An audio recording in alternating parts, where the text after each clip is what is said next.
Welcome friends, இது tuition maths. நான் உங்க அப்துல். இன்னைக்கு நம்ம 10th மேக்ஸ்ல ஃபர்ஸ்ட் சாப்டரான உறவுகளும் சார்புகளும் ரிலேஷன் அண்ட் ஃபங்க்ஷன் இந்த இதுல இருக்கக்கூடிய எக்ஸசைஸ் 1.2ல இருக்கக்கூடிய செகண்ட் சம் தான் இன்னைக்கு நம்ம வீடியோல பார்க்க போறோம். நான் எப்பவுமே உங்ககிட்ட சொல்லக்கூடிய விஷயம் தான், நான் உங்களுக்கு சம்ஸ் சொல்லி கொடுக்கறதுக்காக வரல, உங்களுக்கு சம்ஸை புரிய வைக்கிறதுக்காக தான் நான் வந்திருக்கேன். ஓகேவா? அது மாதிரி நல்லா புரிஞ்சுக்கோங்க. நான் இன்னைக்கு நம்ம எந்த சம்ஸை புரிஞ்சுக்க போறோம்ன்றத வீடியோக்குள்ள போய் பார்ப்போம். Do some maths. கிவன் வந்து ஏன் போட்டு எழுதியாச்சு. இதுல இருந்து ஏ கிராஸ் ஏவை வந்து நெக்ஸ்ட் நம்ம ஃபைண்ட் அவுட் பண்ணணும். ஏ ரெண்டு வேல்யூ போட்டிருக்குமா, இதுல இருந்து A cross A find out பண்ணணும். நம்ம நார்மலா பார்த்த சம்ல பாத்தீங்கன்னா இது ஒரு சின்ன சின்ன செட் இருக்கும், அதுல இருந்து நம்ம ஏ கிராஸ் எல்லாம் கண்டுபிடிச்சோம். இதுல பாத்தீங்கன்னா 1 to 45 சொல்லிருக்கோம். நம்ம 45 வரைக்கும் நம்ம கண்டுபிடிக்க வேணாம். ஃபர்ஸ்ட் ஒரு 3 செட் போட்டுக்கோங்க. இதே மாதிரி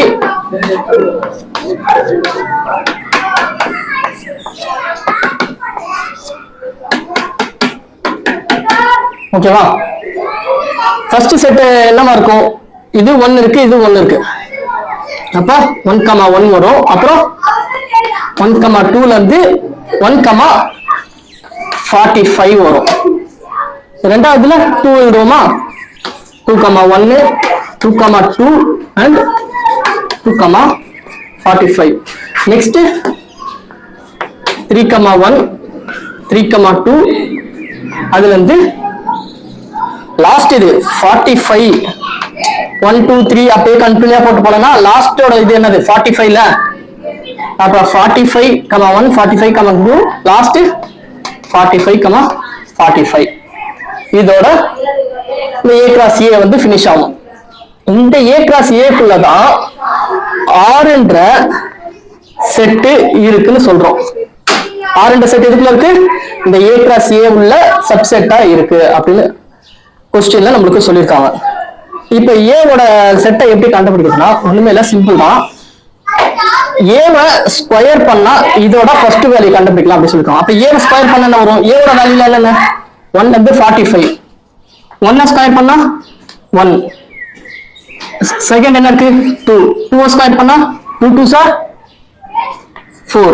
ஸ்கொயர்ல என்னது இருக்கிற நம்பர் அதோட அப்படியே மல்டிப்ளை பண்ணணும். இப்போ 1 கொடுத்தா 1ஓட 1 மல்டிப்ளை பண்ணணும். 2னா 2 into 2, 3னா 3 into 3. இந்த மாதிரி கொடுத்திருக்கிற நம்பரை அதே நம்பரோட மல்டிப்ளை பண்றது தான் ஸ்கொயர். ஓகேவா?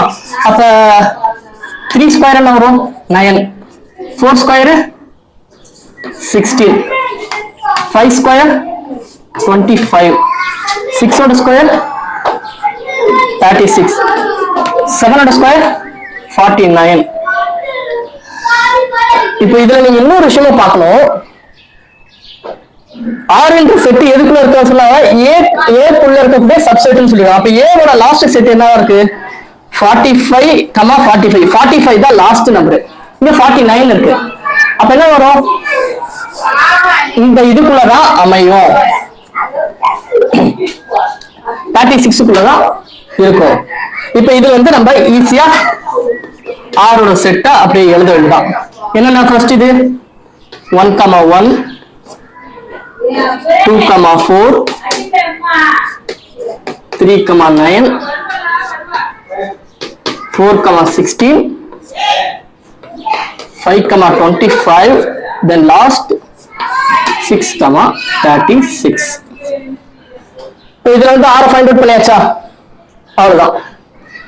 இப்ப ஆரோட செட்டை ஃபைண்ட் அவுட் பண்ணதுக்கு அப்புறம் இதுல இருந்து தான் நம்ம அந்த மதிப்பு கத்தையும் வீச்சகத்தையும் கண்டுபிடிக்கணும். என்னன்னா டொமைனையும் ரேஞ்சையும். டொமைன் ரேஞ்ச் அப்படின்னா என்ன, ரொம்ப யோசிக்காதீங்க, வெரி சிம்பிள். டொமைன்னா செட்ல இருக்கக்கூடிய பிராக்கெட்ல இருக்கிற ஃபர்ஸ்ட் நம்பர் இருக்குல்ல, இது எல்லாமே டொமைன். எக்ஸாம்பிள் என்ன, இங்க என்னென்ன இருக்கு 1 2 3 4 5 6, இது எல்லாமே டொமைன். ரேஞ்ச்ன்றது செட்ல இருக்கக்கூடிய பிராக்கெட்ல செகண்ட் நம்பரா வருது எல்லாமே ரேஞ்ச். அப்ப இதுல இருந்து அப்படியே ஈஸியா எடுத்து வேண்டியதான். நம்ம கொஸ்டினை ஃபைண்ட் அவுட் பண்ணிக்கிறது என்ன சொல்லிருக்காங்க, ஆரோட டொமைனையும் ஆரோட ரேஞ்சையும் தான் நம்ம ஃபைண்ட் அவுட் பண்ணி சொல்லலாம். அப்ப ஆர் டொமைன் போட்டு என்னென்ன இருக்கு 1 2 3 4 5 6, அவ்வளவுதான். 1 2 3 4 5 and 6.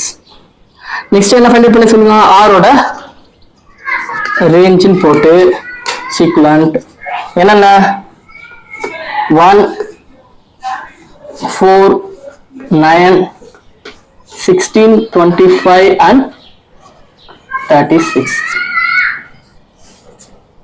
இவ்வளவுதான். Very simple.